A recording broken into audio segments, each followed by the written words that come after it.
Welcome back to What Arty Noobs with General Disturbance. This is the M53 M55, the Tier 9 American SPG.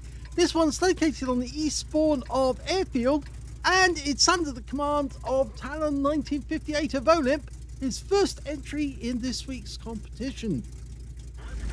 Game on! Okay, well, he's got the 8-inch.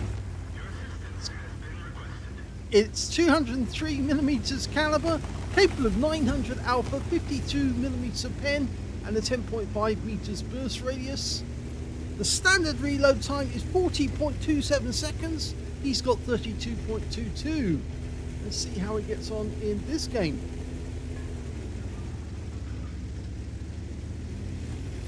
Okay, when stopped, take a shot.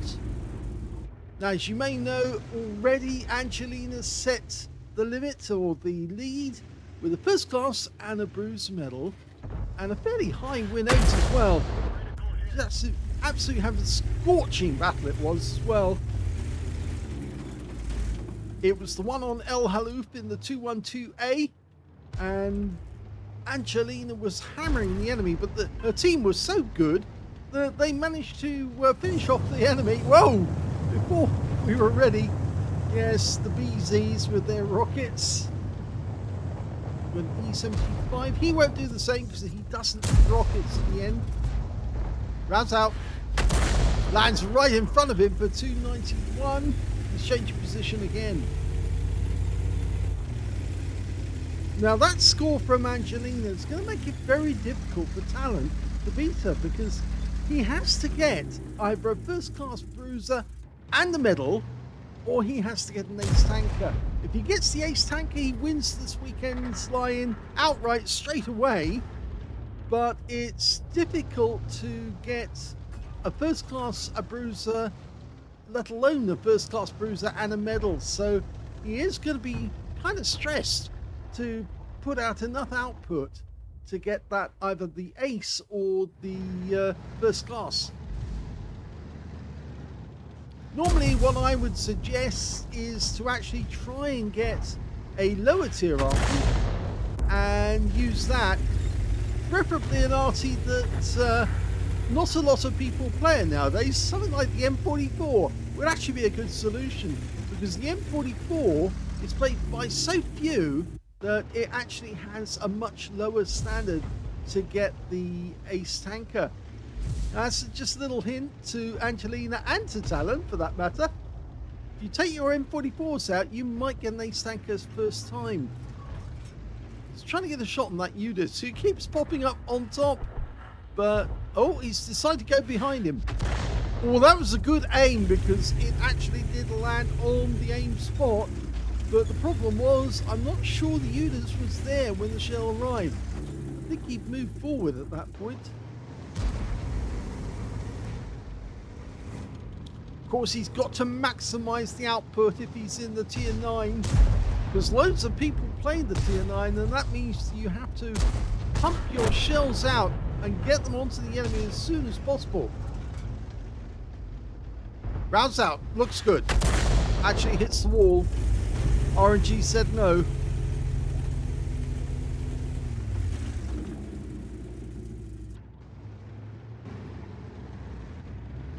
Okay, that guy's been hit numerous times. You can see how effective the angle plate is on the front of the E75. The upper plate's been bouncing rounds left, right and center. You can see now 4 of them now.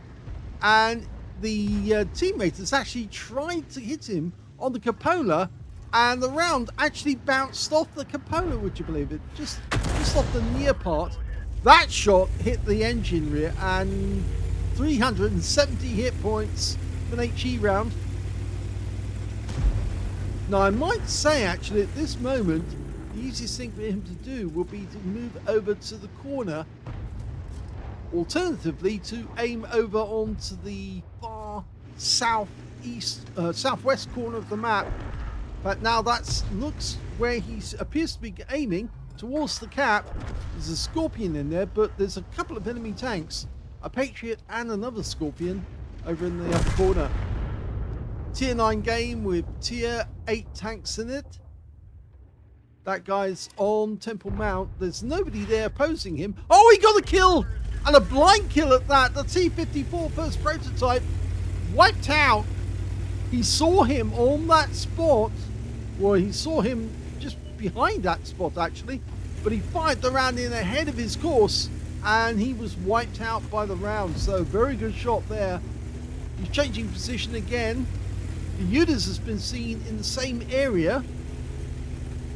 He's trying to get a better angle. So there's very few enemy tanks on the north end. In fact, that's just changed because we've just seen 2 enemy tanks right up in the very north. Udas 14.5, and the other one appears to be a Waffenträger Aufpanzer 4. Okay. Dialing in. Rounds out in the Udas. Well, if the Waffenträger was there, he's probably suffering at the moment. He did appear to be behind the Udas, but the shell landed next door to the Udas, so... Oh, he did get some stun assist off the Udas just now. So he's picking up hit points even though he's not actually firing just at the moment. Well, he's picking up assist points. Okay.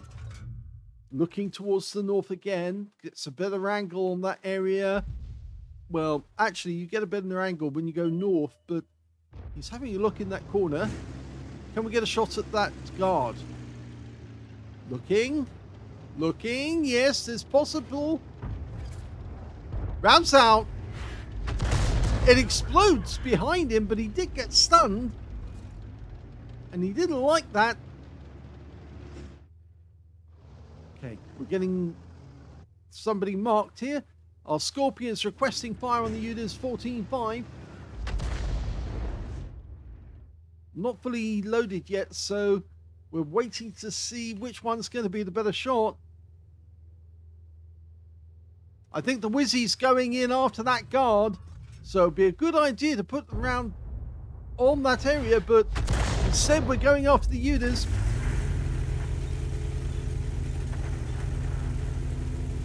The guard's gone, but we lost the Wizzy as well. The Wizzy got taken out by the Patriot.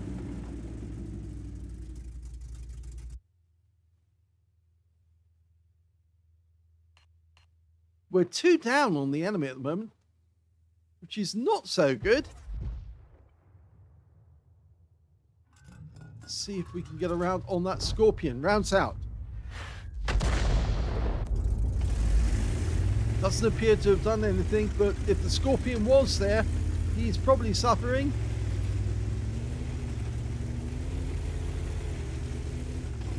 It seems that Talon is firing a lot of shots at targets which don't appear to have a tank in them.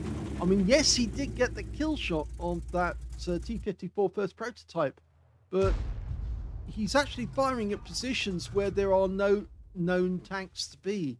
Or at least that we don't have a confirmation that the tank is there. In fact, very few enemy tanks are in sight at the moment. And I think they're being just as timid. There's the Udas. No shot from him. We're in totally the wrong position to get one on him. Need to be further north. You see, he's just behind where the T-54 was. Oh, we can definitely hit this Udas, but we've got to dial in first. He's pulled back to avoid any fire from the Scorpion. Rounds out. He's going to take this one. And he gets the kill. So that's the 2nd kill for Talon. He's got a nice score on both of them so far. There's still 1 tank behind the enemy though. Is he going to go up onto the rise? Does make you more visible if you do. The Scorpion's gone up there, but obviously he is a tank destroyer. He's got better camo than us. On the whole, tank destroyers, I seem to recall, do have better camo than Arty do. We rely on being stationary for a lot of time to be unspotted. Bit of splash on the Udas 16.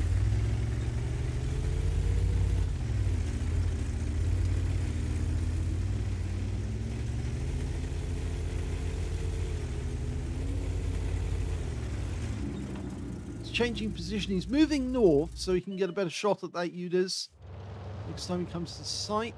Patriot's up on the... Oh, he's on the other side of the map, across from Temple Mount, but he's got a shot. Rounds out. Yep, direct hit right on him. 254 hit points. Tracked him.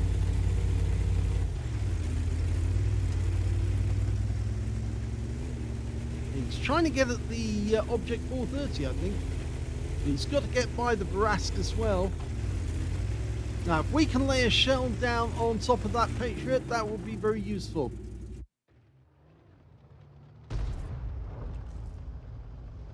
Just around that headland there.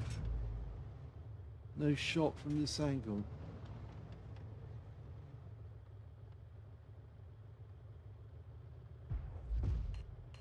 Okay, I'm wondering if he would be better off going north again. The original position he went to, so he can actually shoot at those ones down in the south. The enemy seems to have more tanks around their own cap area than they do around the north. We've seen no movement from the Waffenträger because the Scorpion can see him if he does move. And the FP4202 appears to be keeping the Scharfew 204 in check. So it might be that if we go north, go up to grid square C0, we might be able to get better shots on the tanks in the south because we'll be shooting around the rocks at them.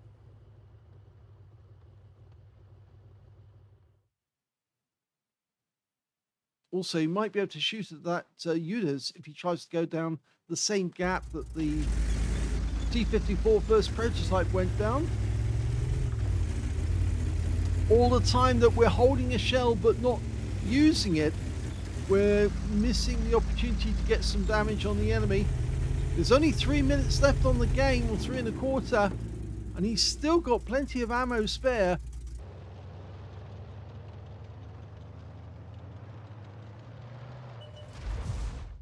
Okay, there's the Scorpion. He's dialing in as quickly as he can.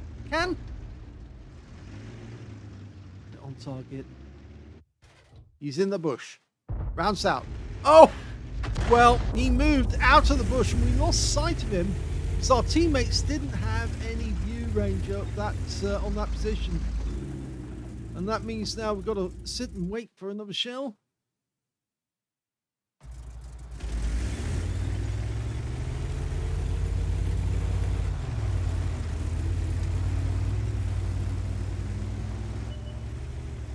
Okay, the Scorpion going around, he's gonna meet that T-44 rather, and in fact he's not alone. There's 2 Scorpions doing the same thing, and that can be quite deadly to the T-44, and he's gone. But the enemy did lose one of them. He got taken out by our Barask. So, can we get a shot on this Patriot? Oh, crumbs! That was a kill! 139. He took out the Patriot. We've had the 2-minute warning. Now he is relocating this direction to try and get away from the Scorpions. We've got 2 players on our team, the Barask and the 430. You can actually stop those Scorpions moving up. There's the UDIS. He's on the pass. Lined up. Rounds out. Oh, and was so short of being a direct hit to wipe him out. The Waffenträger's coming in from the north. Yes, we lost the Scorpion on that side as well. There's only 2 left on our team, the Barask and Talon. And the enemy's pushing to try and get that quick win right at the end of the game. I think it looks like they could survive the 1-minute warning.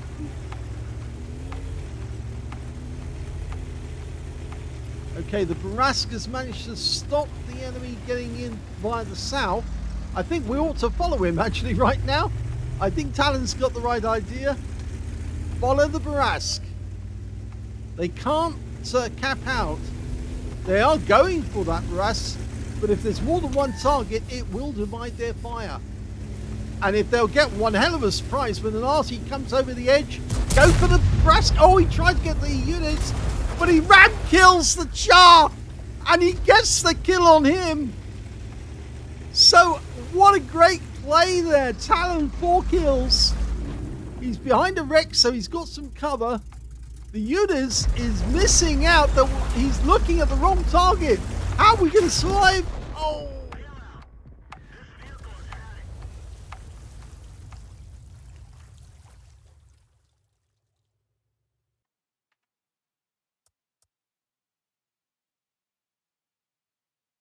Here's the end of battle stats, and sadly that was a defeat for talon1958 of OLIMP in the M53, M55. He did get a fighter badge for getting at least 4 kills. He did get 4 when he ram-killed that Shure MV7X of the enemy team. He also got a bruiser medal for getting at least 5 critical hits. In fact, he got 13. And his win rate was, well, Unicum standard, 2,739. But he didn't get a mastery, and we'll have to wonder why that actually happened. But if we look at team score, we can see that when it came to damage in that game, the highest damage was the Shure MV7X that he ram-killed. He got the high caliber in the game, 4,535 hit points of damage. Second highest damage went to the Scorpion on our team with 3,287. He was doing a good job of sniping the enemy.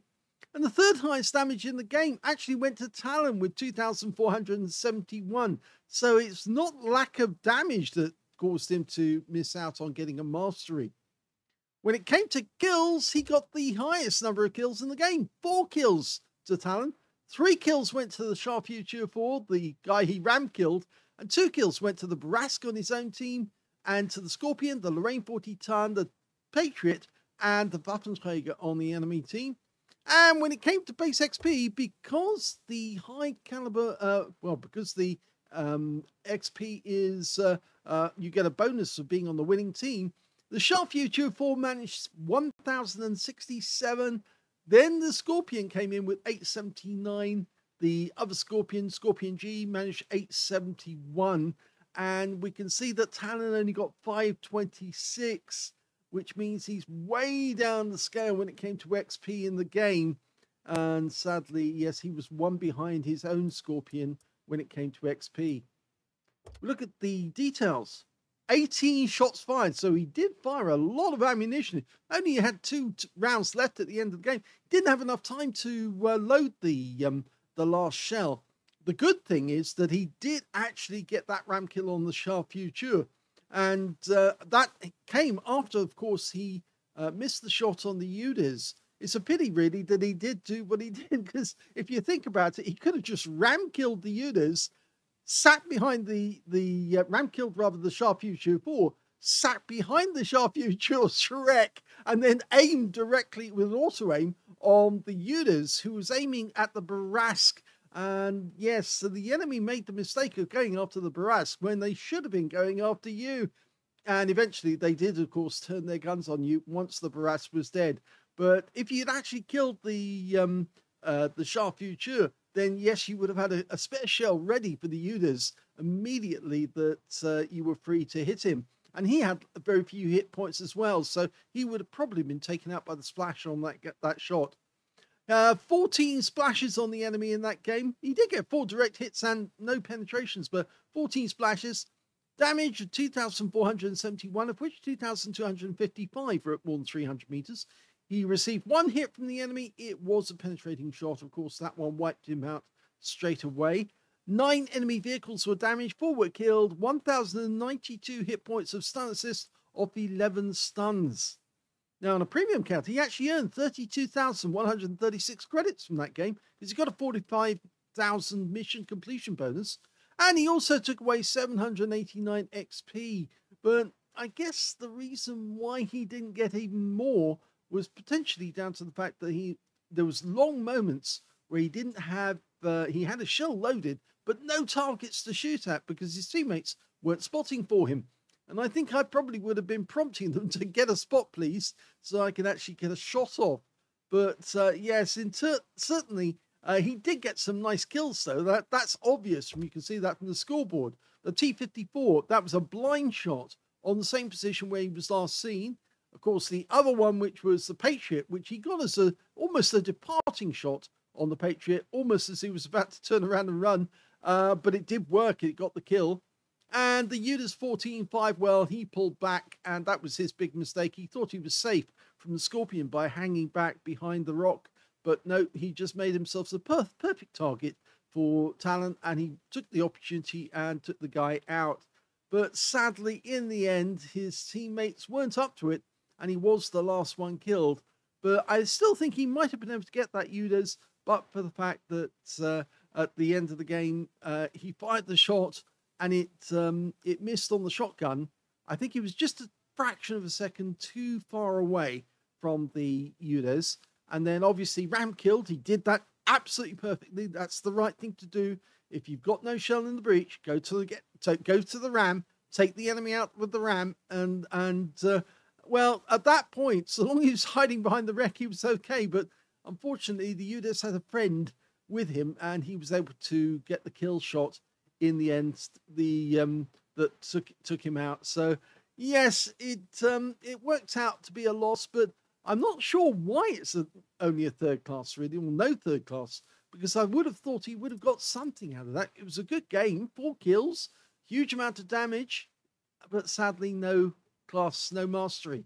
So we'll have to wonder about that one. But it still means that Talon's still in the game, and he still has to come up with a better replay than Angelina. If you enjoyed that replay, please give this video a like, do subscribe to our channel, leave a little comment down below because it feeds the algorithm, and thank you for watching.